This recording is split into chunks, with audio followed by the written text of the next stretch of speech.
I'm here in Washington, D.C. at SNL's annual Bank M&A Symposium with our partners from Sullivan and Cromwell.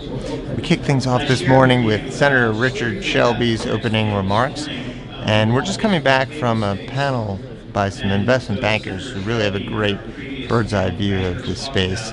Here are my takeaways. Number one is activism.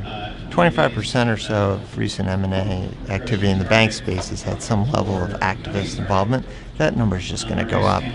You're seeing folks like ISS, Institutional Shareholder Services, increasingly vote in favor of activists and not management. Second thing is pay attention to specialty finance. It's not showing up in the data quite yet, but there's a lot of interest by banks in acquiring specialty finance companies. The supply is just not quite there yet. And then finally, the regulatory backdrop. A lot of the larger banks have figured out the regulatory approval process, and far fewer of them remain in the penalty box with regulators. So that's no longer as big an obstacle as it used to be.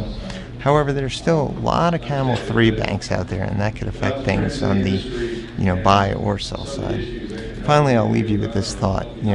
Are some benefiting from the regulatory distress of others? For instance, look at what BB&T has been able to do in Pennsylvania. Would M&T not have competed for some of those acquisitions?